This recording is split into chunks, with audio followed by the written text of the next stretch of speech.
As we continue in Seneca's On the Happy Life, De Vita Beata, in this handy Oxford World's Classics edition, we come to some more remarks where he talks about the importance of choosing virtue rather than pleasure, which is not strictly speaking to say that that you can't have both.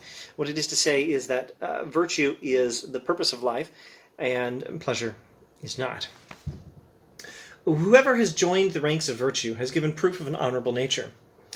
The man who pursues pleasures is seen to be enervated, broken, no longer a true man, likely to descend into shameful practices, unless someone helps him to distinguish between pleasures, so that he knows which of them reside within the bounds of natural desire and which rush headlong onwards, transcending all limits and proving the more insatiable, the more they are satisfied. That's great stuff. The more we satisfy our pleasures in the short term, the more we find they are unsatisfiable in the long term. Satisfaction requires not pursuing the satisfaction of pleasure. Rather, satisfaction requires being satisfied with virtue and allowing pleasure perhaps to follow on virtue. Now, he's still walking a fine line. He's being subtle here. He's being nuanced. He's still praising, I think, a proper Epicureanism. I think he's still saying, as just one page before in this edition, he was saying that Epicurus philosophy properly understood is, well, what did he say? Holy and upright. It's holy and upright, and if examined closely, rigorous, because it makes our pursuit of pleasure submit to natural limitations and natural methods of pursuing pleasure. If you put the pursuit of pleasure within the proper limits, then it's not so bad to pursue pleasure.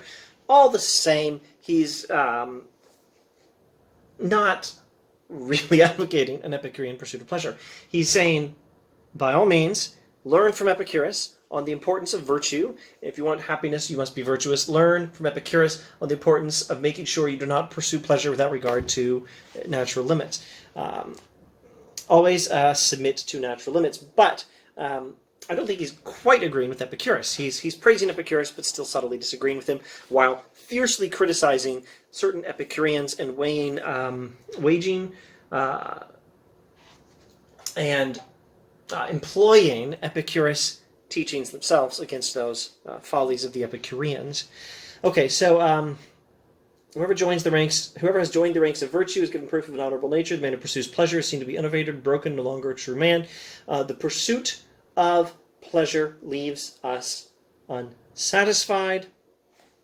The pursuit of virtue does not. The pursuit of pleasure renders us, renders a man no longer a true man, renders us a little less than fully human, perhaps. Okay, come then, let virtue lead the way, and every step we take will be safe. It is moreover excess that makes pleasure harmful. In the case of virtue, excess should not be feared. You can never have too much virtue, but it's easy to have too much of a particular kind of pleasure, etc. What better guide can be offered to creatures blessed with a rational nature than reason? We human beings have a rational nature. What better guide do we have for living our lives than using it than reason? Etc. Let virtue lead the way and pleasure attend her, hovering around the body like its shadow. Only a man who can conceive of nothing great in his soul will be prepared to hand over virtue, noblest of mistresses, to be the maidservant of pleasure. Virtue should be in charge in your life, and pleasure should always submit to virtue. And keep in mind, the pursuit of pleasure without limits, the pursuit of pleasure without letting our pursuit of pleasure submit to natural limits, without letting the pursuit of pleasure submit to virtue, without letting the pursuit of pleasure be guided by reason, renders us not experiencing all that much pleasure because we're never satisfied. Never satisfied. Etc., etc. For when a man seeks bad things instead of good, it is dangerous for him to attain his ambition. It is not of foremost importance that we achieve what we desire. It is of foremost importance that we learn to desire the right things.